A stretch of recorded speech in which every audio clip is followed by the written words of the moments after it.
Hello दोस्तों, welcome to my channel. आप देख सकते हैं आज के अनुपमा एपिसोड में कि यहाँ पर माँ ही अपनी मम्मी यानी माँ काव्या को फ़ोन करती है, लेकिन काव्या फ़ोन नहीं उठाती है उसमें।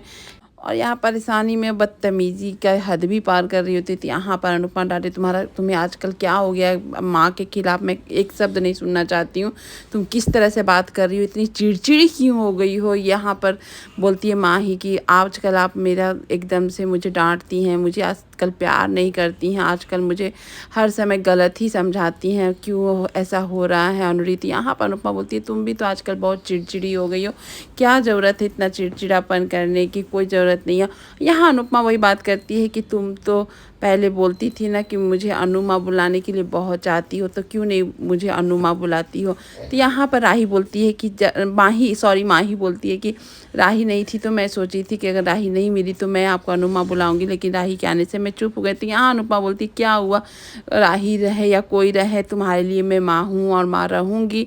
तुम मुझे माँ बोलोगी तो मुझे अच्छा लगेगा। और यहाँ माँ बोलते ही दोनों एक दूसरे को खुशी मिलती है। यहाँ पर माही भी खुश हो जाती है अनुमा बोलकर, और अनुपमा को भी एक और बेटी मिल जाती है। इस तरह से वो दोनों खुश हो जाते हैं। यहाँ पर शॉपिंग करने के लिए पैसे मांगती है माही, और अनुपमा दे देती है, बोलती प्लीज़ ज़्यादा खर्चा मत करना। और माही बोलती है हाँ मैं सब कुछ अच्छा से कर लूँगी।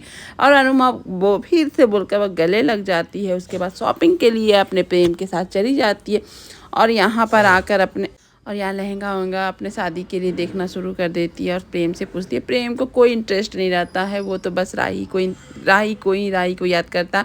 और यहाँ राही जानबूझकर नहीं आई प्रेम के साथ, क्योंकि अलग से ही शॉपिंग करने अपने भाई बहन के साथ निकल गई। यहाँ माई भी खुश है कि राही नहीं है तो चलो हम दोनों अकेले हैं और अच्छा टाइम। लेकिन जो भगवान ने रचा वो आप अकेले कैसे हो सकते हैं? इसी शॉप पे राही पहले से ही आकर अपने ड्रेस ट्राई कर रही है, क्योंकि वो भी प्रेम से दूर रहने की वजह से आ जाती है शॉपिंग करने, और ना चाह के भी वो ड्रेस ट्राई कर रहती है। लेकिन यहाँ जितना भी चाह रही है प्रेम से दूर होने के लिए, लेकिन कान्हा जी तो कुछ और ही रच के रखे। और यहाँ देख लेते हैं एक दूसरे को कि यहाँ पर जिससे दूर भाग रहे थे वही आज उसके करीब है। और यहाँ इस तरह से इस मोमेंट पर ये देख कर आ जाती है माही अपना ड्रेस दिखाने के लिए प्रेम को लाती है। लेकिन अचानक से वहाँ राही को देख कर माही का भी हक्का बक्का ही हो जाता है कि जिस चीज़ के लिए खुश थी कि राही उसके साथ नहीं आई है, तो लेकिन यहाँ राही पहले से ही मौजूद है और उसी ड्रेस में जो उसको ड्रेस पसंद आया। लेकिन जब राही को पता चलता तो वो बोलती अच्छा मैं ड्रेस दे देती हूँ, तुम ट्राई कर लो। लेकिन माही यहाँ साफ साफ इनकार कर दी, मुझे वो ड्रेस चाहिए ही नहीं। और यहाँ हिसाब किताब लेकर अनुपमा बैठी हुई, शादी में खर्च होंगे ये होंगे। यहाँ पर जानकी बहन बोलती है कि क्यों इतना खर्च करना, जबकि प्रेम का कोई तो है भी नहीं। यहाँ पर अनुपमा का कहना होता है कि हर लड़की का एक सपना होता है, तो उसी तरह माही का भी सपना होगा तो मैं करूँगी। और यहाँ फ़ोन भी लगाती है काव्या कोई रिस्पॉन्स भी नहीं अभी तक दे पा रही है। और यहाँ माही एकदम से गुस्सा आ जाता है उसको कि क्यों क्यों क्यों बार बार राही हम लोग के बीच में आती है इस तरह से। और यहाँ राही बीच में क्या, राही तो प्रेम एक दूसरे के साथ लिपट कर देख के गिर पड़े हैं।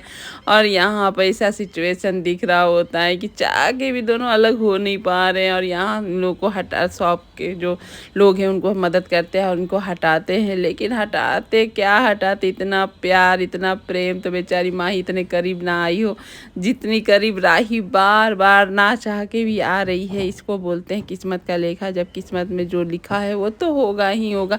यहाँ जो शॉपकीपर थे वो बोलते हैं कि आप लोग की जोड़ी बहुत अच्छी लग रही है। यहाँ पर जब प्रेम बोलता है कि हाँ हम लोग की जोड़ी दुनिया को अच्छी लग रही है, लेकिन तुमको नहीं समझ में आ रहा, आज नहीं तो कल माही भी समझ जाएगी। लेकिन यहाँ पर भाग जाती है राही सब सुनकर, और माही आ जाती है और ड्रेस पहन कर बोलती है ठीक लग रहा ना प्रेम तो बेचारा झूठा मूठा सब बोल ही देता है क्या ठीक लग रहा।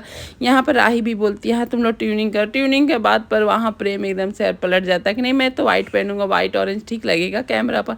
यहाँ पर काव्या फ़ोन तो नहीं उठाई, लेकिन मैसेज कर देती है कि मैं माही की शादी में आने वाली नहीं हूँ। मतलब एक माँ होकर वो कैसे अपनी बेटी के लिए से बोल सकती हूँ। जानकी बहन का बोलना होता है, जानकी बहन बोलती है आप इतना क्यों करती हैं, आपके तो काव्या आपका घर बर्बाद की थी तो उसकी बेटी को इतना करना। तो अनुपमा बोलती है मैं माँ हूँ, मतलब अनुपमा तो महान है भाई, लेकिन रियल में तो कोई ऐसा कर भी नहीं सकता, सोच भी नहीं सकता, लेकिन अनुपमा कर सकती है।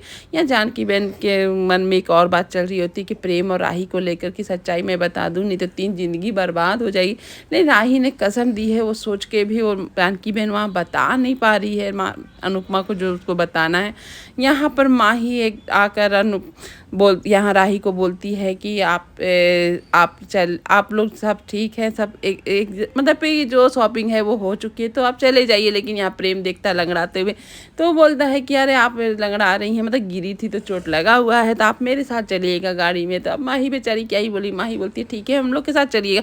प्रेम कहीं चला जाता तो वहाँ आकर माही बोलती है कि देखिए आप ना थोड़ा सा प्रेम से दूर ही रहिए, क्योंकि आप उनके साथ रहिएगा तो मेरा फिर वो ये नहीं बनेगा, मैं साथ रहूँगी तभी तो हम दोनों का प्यार बढ़ेगा, और दोस्त भी मैं उनका बनना चाहती हूँ, आप थोड़ा सा दूर रहिए, आपके जिया जी हैं। मतलब इस तरह से बोलती है जो राही को बहुत ठेस पहुँचता। तब तक प्रेम आ जाता है। प्रेम इस सिचुएशन को देखकर समझ आ जाता है कि माही ज़रूर राही को कुछ बोली होगी। और यहाँ पर अनुपमा आई होती है मिलने के लिए अपने कस्टमर से। कस्टमर ऑर्डर देते हैं और किटी पार्टी को लेकर वो बोलती है मेरे बच्चे तब तक बिजी थी जब तक बच्चे थे साथ में, बच्चे जब बड़े हो गए अपने अपने ज़िंदगी में बिजी हो गए तो मैं क्या करूँ। यहाँ अनुपमा वही बोलती है कि हाँ ऐसा किटी पार्टी तो करना ही चाहिए, क्योंकि माँ एक तरफ से अकेले सबसे अकेला वही हो जाती है लोग जब बच्चे बिजी हो जाते हैं। यहाँ पर प्रेम एकदम से राही को इस तरह से डिस्टर्ब देखकर एकदम से वो समझ जाता है कि माही और उसके बीच कोई बात हुआ होगा। तभी एक गुंडा जो चैन और वो छीनकर प्रेम को पीटा था, और राही बदले में पीटी थी वही भैया भाभी कर रहा होता है कि भाभी जी आपसे बहुत प्यार करती है, जो हम लोग को बहुत मारी थी। और यहाँ बोल रहा होता है जामाई तो एकदम कंफ्यूज है कि भाभी किसको बोला। लेकिन जब उसको पता चलता है कि भाभी तो ये राही को बोल रहा है, राही ने प्रेम के लिए क्यों इन लोग को मारा, दिमाग में माही का अलग ही चलने लग रहा होता है। सच्चाई सामने आने पर बार बार माही बेचारी साइको बन जा रही होती है। गाड़ी के आगे आकर बोलती है ये सब क्या हो रहा मुझे समझ में नहीं आ रहा, राही को वो बार बार भाभी जी क्यों बोल रहा। यहाँ पर वो क्वेश्चन करती है प्रेम से, प्रेम तो कुछ बोल नहीं पाता है। वहाँ राही यहाँ आकर झूठ बोल देती है, कोई ऐसी ऐसी राह चलते लोगों पर विश्वास मत करो, ऐसी वो चोर है गुंडा है, उस लोगों पर बात करने उस लोग पर विश्वास मत क्या करो। अरे प्रेम को कोई मारेगा तो मैं तो ऐसे ही उल्टा मारूंगी ही, जैसे अंश को कोई मारा था तो मैं मारी थी, तो इसमें कोई हर्ज नहीं है। तो यहाँ पर माही बोलती है मुझे झूठ मूठ मत बोली, जो सच बात है वही बताइए। लेकिन यहाँ सच बता दे तो माही तो पागल ही हो जाएगी, वो सच सामने आ रहा है लेकिन माही को एक्सेप्ट करना नहीं है। लेकिन वहाँ से माही निकल जाती है, प्रेम हाथ पकड़ लेता है राही का। राही बार बार बोल रही थी मत ऐसे करो, अगर माही देख लेगी तो क्या होगा। लेकिन यहाँ प्रेम बोलता पहले ये बताइए जब वो लोग मुझे मारे थे गुंडे तो आप क्यों मारी थी, आपको क्यों बुरा लगा था, आप मेरे लिए इतना क्यों सोचती हैं। वो उसको एक्सेप्ट मतलब प्रेम का भी हमको समझ में नहीं आ रहा। उसको पता है कि राही भी उससे प्यार करती है लेकिन माही की वजह से वो बोल नहीं पा रही।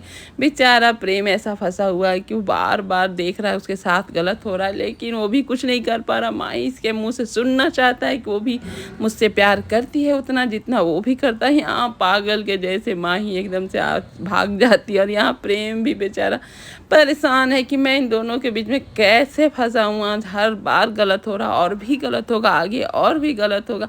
यहाँ अनुपमा उसी होटल में बैठकर कुछ मैं बैठी हुई रहती है तो उसको अचानक से वही लड़की दिखती है जो है प्रार्थना को देखकर अनुपमा को दिन याद आ जाते हैं जब प्रेम और प्रार्थना एक दूसरे को गले लगाता। अब उन दोनों के रिश्ते के बारे में अनुपमा को वही कन्फ्यूज़न है, वो पूछना चाहती है, जानना चाहती है। और ये देखकर प्रार्थना को उसका मन में और ये हो जाता है और आती हो प्रार्थना को पास। प्रार्थना उसको देखकर अनुपमा का थोड़ा सा ये हो जाती है लेकिन कुछ बात तो हो नहीं पाता, वो तो आगे के एपिसोड में बात होगा। लेकिन आज का एपिसोड यहीं पर ख़त्म होता है। Thank you for watching video and bye bye.